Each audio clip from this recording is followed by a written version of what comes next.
ভাই বিশ্বাস আছে না ভাই? হ্যাঁ ভাই। কি হয়েছে বলেন? হার্টবিট বেড়ে গেছে কেন? হাত পা কাঁপতেছে আপনার ভাই?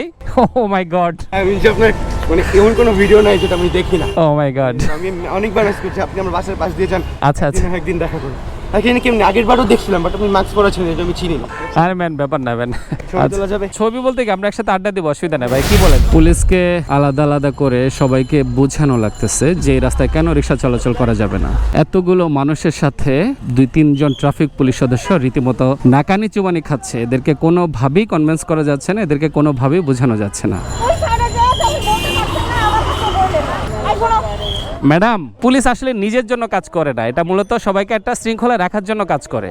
এই যে নিয়ম, ভিআইপি রাস্তাগুলোতে রিক্সা চলাচল করা যাবে না অথবা অটো রিক্সা চলবে না, এই নিয়ম মানার ব্যাপারটা বেসিক্যালি আমাদের সবার জন্য। ভিআইপি রোডগুলোতে যখন বড় বড় বাস এবং প্রাইভেট কারের সামনে রিক্সাগুলো পড়ে, তখন এই দুইটার গতি, দুইটার স্পিড কিন্তু ইকুয়াল করা যায় না, দুইটার স্পিড একইভাবে রাখা যায় না। তখন দেখা যায় একটা বিশাল বড় বাসকে একটা রিক্সার পেছনে পেছনে যেতে হয়। 11টা পর্যন্ত আমি নন স্টপ ওখানেই দাঁড়ানো। আমি চিল্লাইতে চিল্লাইতে আমার গলাটা ব্যথা করতেছে।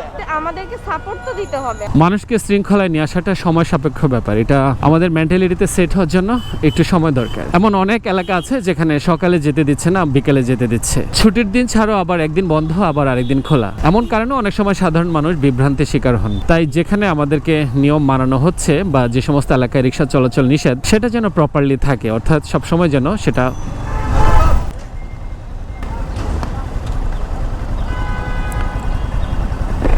তো ভয় পেয়ে গেছে মিয়া।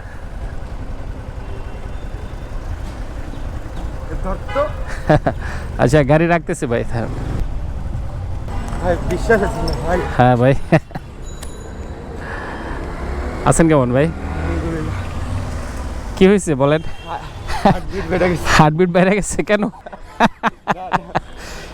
আপনার হার্টবিট দেখে তো হাত পা কাঁপতেছে আপনার ভাই। ও মাই গড। ভাই আমি যে আপনার মানে এমন কোনো ভিডিও নাই যেটা আমি দেখি না। ও মাই গড। আমি অনেকবার মিস করছি, আপনি আমার বাসার পাশ দিয়ে যান। আচ্ছা আচ্ছা। একদিন দেখা করুন। এখানে কেমনি আগের বারও দেখছিলাম, বাট আপনি মাস্ক পরা ছিলেন, এটা আমি চিনি না। ওহো, ভেরি স্যাড। আপনার হাত কাঁপতেছে ভাই অনেক। আরে ম্যান, ব্যাপার না ম্যান। ছবি তোলা যাবে? হ্যাঁ রে বাবা, ছবি বলতে কি আমরা একসাথে আড্ডা দিব, অসুবিধা নেই ভাই। কি বলেন? ছবি এদিকে আসেন, এদিকে আসেন। এই সাইকেল কার আপনার ছিল? হ্যাঁ, আমার সাইকেলে খুলে ফেলবো তো, এই জন্য এগুলা। আমি তো ভয় পেয়ে গেছি, কিরে চাকা নিয়ে আমার পিছনে দৌড়াইতেছে কে? ভাই আপনার সাথে আমি একটা ছবি তুলি। কোথায় পড়েন ভাইয়া? এই উইলসে পড়ি। উইলসে পড়েন? কিসে পড়েন? ক্লাস 10 এবার, মানে সামনের বার। ক্লাস 10? সামনের বছর এসএসসি দিবেন? Okay fine. আপনি তুললেন, আমি একটা তুলবো না আপনার সাথে ভাই? তুলে রাখলাম, যদিও আমার চেহারা আপনার মতো অত কিউট না। ছবিটা আমি কোনোভাবে পাবো? আপনি আমাকে একটু ইনবক্সে নক দেন, ডেফিনেটলি পাবেন। কি নাম বললেন? আমার নাম চয়ন। চয়ন, ভেরি গুড, অনেক সুন্দর নাম আপনার। আপনার কি নাম ভাইয়া? সিয়াম। ভালো আছেন না? দেখা করে আমারও ভালো লাগছে। আপনি ডাক দিয়েছেন, আমার হঠাৎ করে কানে বাজছে, কে ডাক দিল পিছন থেকে। জাস্ট অবাক হয়ে গেছি, যার চিনা চিনা লাগলো বাইকটা। নতুন বাইক ভাগ্যে ছিল, একদিকে চিনে ফেলছি। চিনে ফেলছেন, রাইট? না তো চিনার কথা ছিল না, 2-3 দিন হলো বাইক নিলাম আমি। ভিডিও যে রেগুলার দেখি জন্য। আচ্ছা আচ্ছা, যাক, আপনার পড়াশোনাটা তো ঠিকঠাক ভাবে হচ্ছে? আব্বু আম্মুর তো বলতে হয় না? না না, বকা টকা দেয় মাঝে? সাইকেল নিয়ে যে লং ট্যুর দেই তখন বলতে। ও তাই নাকি? কোথায় যান সাইকেল নিয়ে? সাইকেলে যে বিডি বাইসাইকেল গ্রুপ, হ্যাঁ, তার সাথে লং ট্যুর দেই। লং ট্যুর দেন? কুমিল্লা গেছিলেন সাইকেল চালিয়ে? মাই গড। যাই হোক, দেখা করে ভালো লাগলো। আমার জন্য দোয়া রাখেন। ভিডিও দিলে তো প্রবলেম নেই আপনার নাকি? না, এটা রেকর্ড হচ্ছে। আমার এটা অল দ্য টাইম অন থাকে।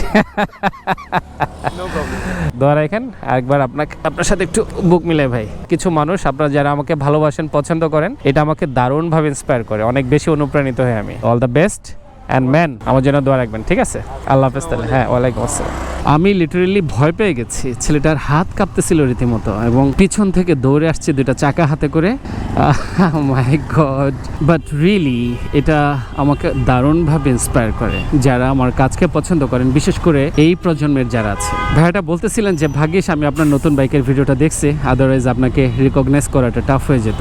এই প্রজন্মের দেশপ্রেম থাকাটা না খুব বেশি দরকার, অনেক বেশি দরকার।